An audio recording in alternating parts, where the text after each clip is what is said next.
Hey y'all, welcome to our third episode of Suppers and Soirees.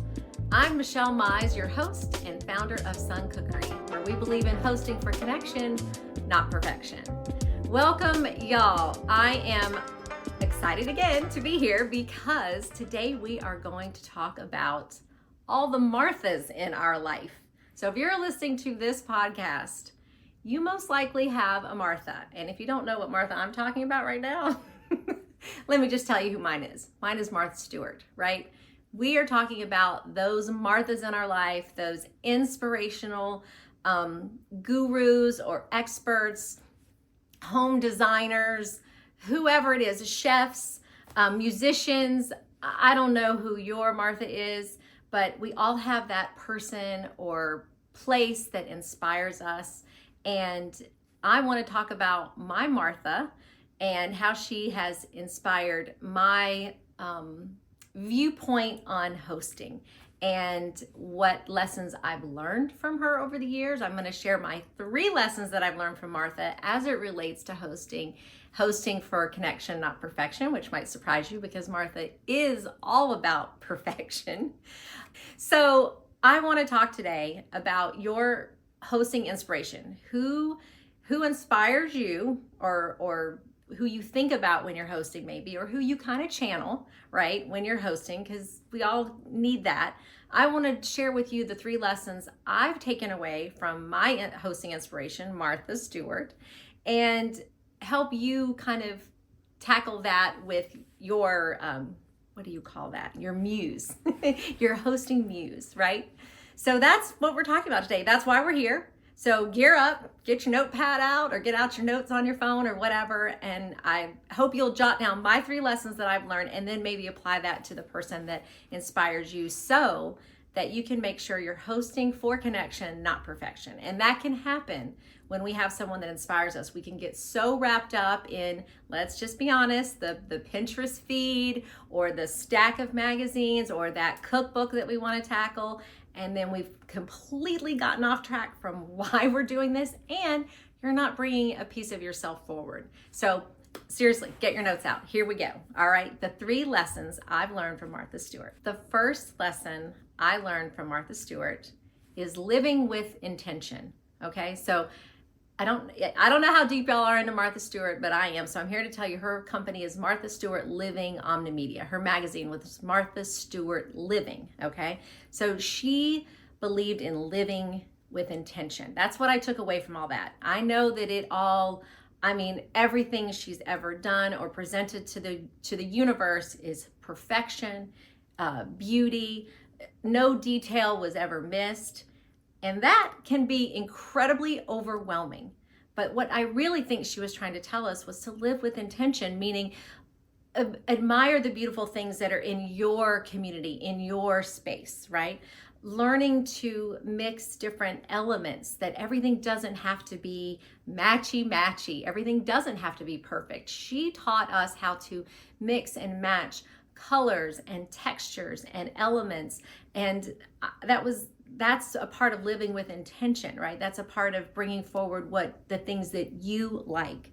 She also taught us in living with intention that anything handcrafted or homemade is what really comes from the heart. So that handcrafted, how about just a handcrafted note card, right? A handwritten note. What I mean is anything that you do with your own hands, with your own mind, with your own ideas, that's handcrafted. There's beauty in that because you're putting yourself into it. And same goes with cooking. If you lean into the cooking area of things when you're hosting, cook homemade is so amazing. I love when people make homemade things because I really learn a lot about them. I learn what they like. I learn their skill set. I learned that maybe they're a risk taker, that maybe it was a completely flawed dish, but I love that they went for it. Like these are the stories that get told by people when you're hosting them and you're learning about them. You're learning about them through their handcraftedness, right? Their homemadeness. And I think that is the best lesson that I took away from all these years of following Martha Stewart's style and her books and her every piece of content she's ever put out there, that is my takeaway. It's actually not about perfection, which is, I feel like she gets slammed for that all the time. Guess what? She is perfect. Okay, let's just say it. But I don't feel the stress to be like her. She just inspires me to acknowledge beautiful things and really put my heart and soul into it.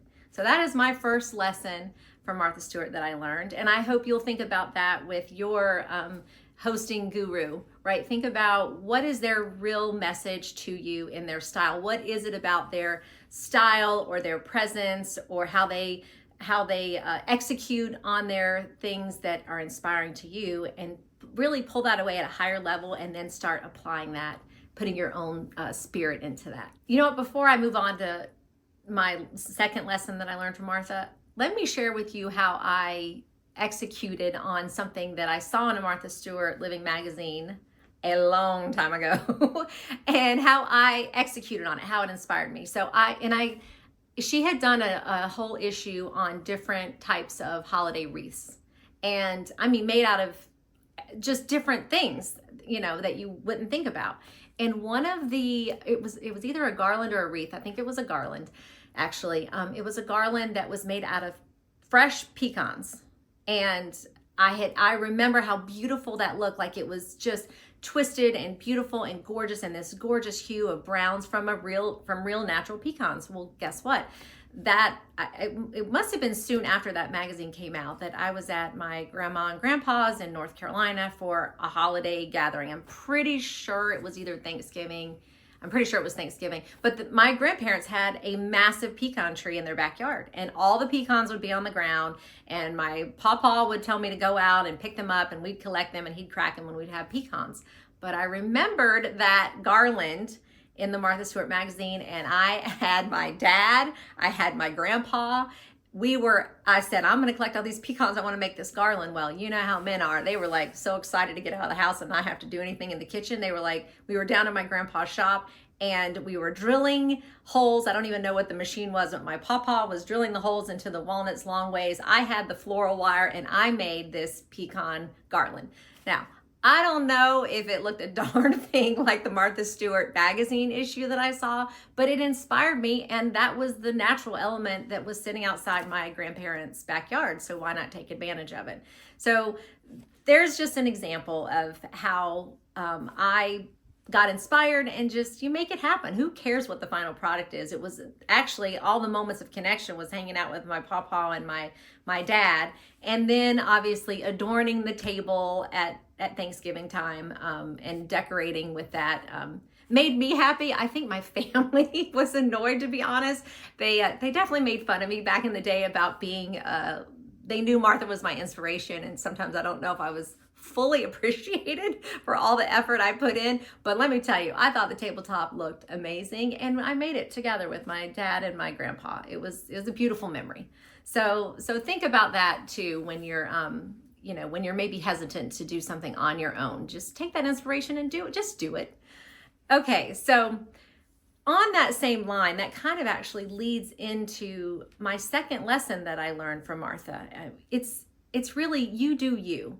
So listen, I don't know if y'all recently saw the Martha Stewart Netflix documentary. It was amazing. It was incredible. I thought they did such an amazing job of really talking about from her youth, from her young adulthood, from the time she was born, just her family, her perspective, her upbringing, all the influences, and how she had a very clear vision for what her business was going to look like, but really it was her vision for what she wanted to bring to the world. And the one thing that has never changed in the 3 decades or more that I've been following her and being inspired by her is that she has never veered from the human being that she is. She does Martha, and love it or hate it or jealous of it or whatever your issues might be, positive or not so positive. I admire anyone who just does them, who rises above all the noise and says, no, this is how we're going to do it. And that, I think, is a major lesson to take into consideration when you're being generous with your home and your time and your hosting, is you do you. Okay? Don't don't veer off the path or try to make this look this way or try to cook this amazing dish that you've never done before but you want to impress so and so. Like, hey, just you do you, and live brightly. That's one of our taglines in my company, Some Cookery, is we believe in living bright. And living bright is when you let your light shine and let that come out and host with a piece of you in it. So, I think there's a lot of irony in all the lessons I've learned from Martha that I hope are surprising or at least helpful for y'all, right? To like turn what may look like this perfectionistic machine and look at what the real message is from how Martha Stewart lives and all the beauty and amazing ideas she has brought to us and continues to bring to us. And her team of creatives is, I just bar none, like amazing. So that leads, I guess I'll just wrap up here with the third lesson I learned from Martha. Okay, you're gonna love this one. So I got to see her, she just launched her 100th cookbook, or her 100th book, actually, her 100th book, which is incredible. And it's her 100 favorite recipes. And I got to go to an event in Charleston, South Carolina, and I got my book, and we were in this beautiful theater, the Galliard Theater, and she was interviewed by a longtime friend who's also a badass in the business world. But it was great. It was like two friends chatting, and I loved it. But there was something that she said ever so just gently in the conversation, and the conversation was around when she was trying to take the company public, and she was in, they would have all these meetings, and she had a very specific vision of how she was going to bring it to life. And you might imagine the bulk of those rooms were filled with men, and men are not our traditional hosts. So I'm sure there was a lot of eye rolling. I can only imagine what all those meetings were like. But here's my takeaway from that. What she said was, at the end of every meeting, we came in with cookies. Always bring cookies, is what Martha said. And she said it like it was no big deal. But I was envisioning this room of executives and finance guys and stacks of paper and spreadsheets and how are we going to make money? And she rolls up with her cookies to wrap up the meeting. And you know what that says to me? Listen, this may not be your jam, fellas. You may not believe in this, but you need to taste a little bit of what I can bring to the table, and that's going to change your mind. And by the way, it's also telling you thank you for your time. And that's what I took away from that, was that always bring cookies, right? It kind of ties into like, always bring a little gift for your host. I've talked about this in my previous podcast, but it's just that, it's that gesture of appreciation. Even in the throes of whatever, multi-million-dollar conversations about taking a company public, she knew that just the sheer gratitude of showing up with a plate of course, Martha Stewart cookies, was her way of saying thank you. Thank you for listening to me. Thanks for giving me your attention. Thanks for hearing me out. And so my third and final lesson to share with all of y'all that I learned from that little, quote from Martha is always bring cookies, always say thank you, always be grateful. And as a host as well, not just as a guest, but as a host, show your appreciation to your guests for coming and sharing and being a part of your evening or your outing or your gathering. And I just love that. So there you go, y'all. Live with intention, stay the course, always do you, and always bring cookies. So those are the 3 lessons I learned from Martha Stewart that I wanted to share with y'all today. Okay, y'all, in our podcasts, we like to tackle food and drink at one point. And so we're going to tackle this one today because, we're talking about Martha, and I just told you she has 100 books, and God knows how many I don't know how many magazines she's published over the years in terms of quantity, but let me tell you something. I have tackled a ton of her food and drink recipes. So I'm going to share something today. Here I'm just highlighting Martha and how much I love her. But at the same time, I want to call out the fact that some of Martha Stewart's food and drink recipes could be, I would say, maybe flawed a little. And I'm only saying that as someone who went to culinary school, folks, okay?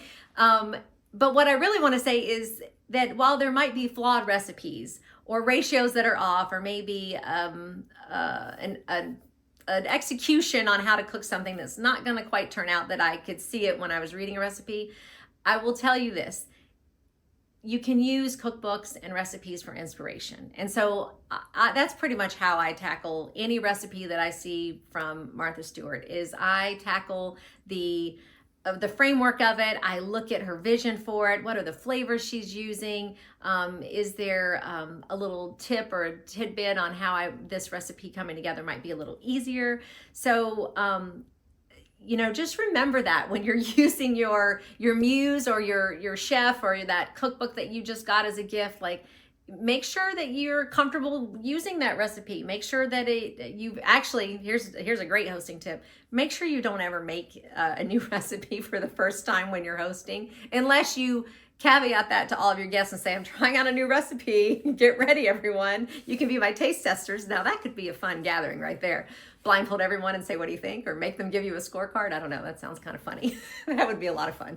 But my point being is that even in all of Martha's perfection and her entire team of experts over the years, I found many flawed recipes that I would have to tweak or touch up, or actually sometimes I had to chuck some entire recipes altogether. But the point here is that she inspired me. Her content and her ideas and her creativity and her, oh my gosh, the resources.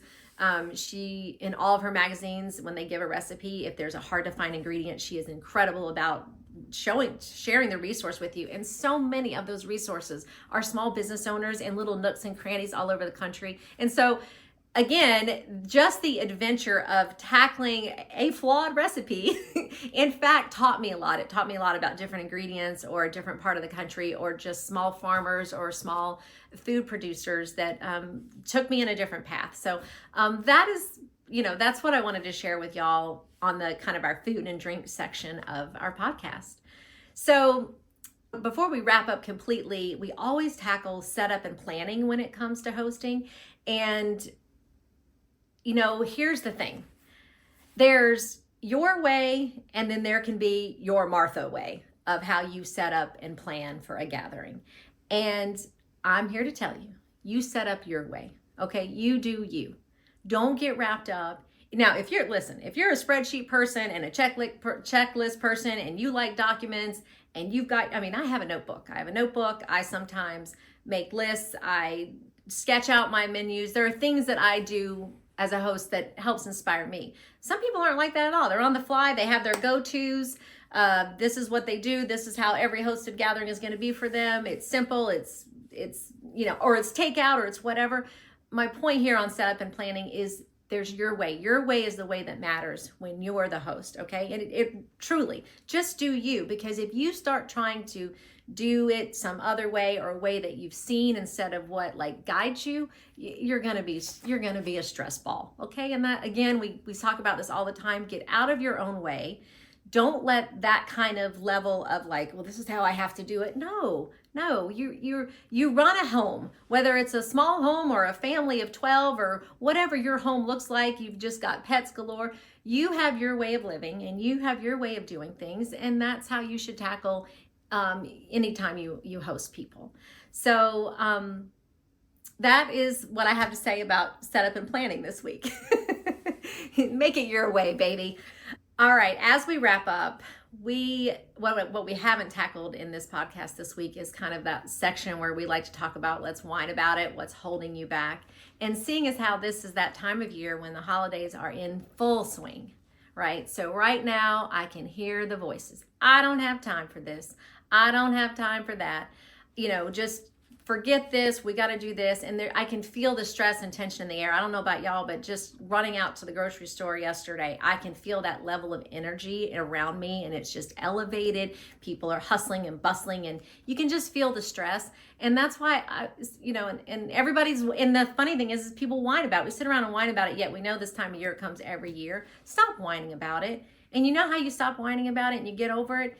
Is you go back to your Sunday suppers. We talk about Sunday supper at the end of every episode, and Sunday supper actually during this time of year is more important than ever. And by the way, Sunday supper, I've said this as well, does not have to be some formal gathering. You cooked a stew or casserole all weekend or whatever. At this time of year, you know what? Your Sunday supper could simply be, let's grab sandwiches, grilled cheese and tomato soup. Y'all, let's hunker down together. Let's watch a holiday movie. That's that Sunday supper. It's so important to connect right now, take a breather, move away from the holiday chaos and the stress, and just chill, all right? Sunday supper is going to look really different this time of the year, but I encourage you to keep doing that, keep that tradition up, or start that tradition now, and just keep on hosting, y'all. Keep on hosting with heart. We're going to get through this season. I hope my 3 Martha Stewart lessons are very helpful for you. I would love to get your feedback. I would love to get an email from y'all or messages, comment on any of our podcast platforms. You can find us on Apple Podcasts, Spotify, and Buzzsprout. And if you have not joined our newsletter, you need to get there, people. Go to suncookery.com. Check out what Sun Cookery is all about. You'll find a way to get connected with us on a regular basis, because really all we want to do here is teach you how to host for connection and not perfection. All right, I loved this episode. I really could not wait to talk about Martha, and honestly, I could probably talk about her for hours. But I hope whoever the Martha is in your life, that he or she or they or them are inspiring you right now in this season to do you, to live bright, to shine bright, live with intention, and don't forget the cookies, y'all. Okay, y'all, next week, let me tell you about next week's podcast that's dropping. I'm so excited about this because it's our first official guest. Yes, we have a guest that came on, and it's so timely. I invited one of my closest friends in the universe to join me to talk about what it's like to have a birthday around the holidays. And in this case, her birthday is actually on December 25th. We had a fun conversation about the traditions that her mother and father built, her family, her friends have all built for her over the years to make sure she still gets her day on a pretty big holiday. So I think y'all will love the conversation. You'll love hearing someone else's voice besides mine. My friend Betsy, her sweet voice. I can't wait to share this with y'all. Y'all have a great week. I'm Michelle Mize, your host for Suppers and Soirees and the founder of Sun Cookery.